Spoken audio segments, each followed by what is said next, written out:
أكبر 10 لاعبين سنا شاركوا في مباريات الدوري المصري الممتاز في موسم 2022-2023. ويجي في المركز الأول محمد نجيب لاعب الداخلية عنده 40 سنة و5 شهور. ويجي في المركز الثاني هاني سليمان لاعب نادي سموحة 38 سنة و11 شهر.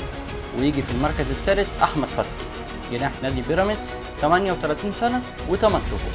ويجي في المركز الرابع عبد الله سعيد صانع ألعاب بيراميدز 37 سنة و9 شهور. ويجي في المركز الخامس محمود السيد حارس مرمى نادي فاركو 37 سنة و8 شهور. ويجي في المركز السادس محمد عبد الشافي لاعب نادي الزمالك 37 سنة و8 شهور. ويجي في المركز السابع أحمد شديد إمام لاعب نادي حرس الحدود 37 سنة و6 شهور.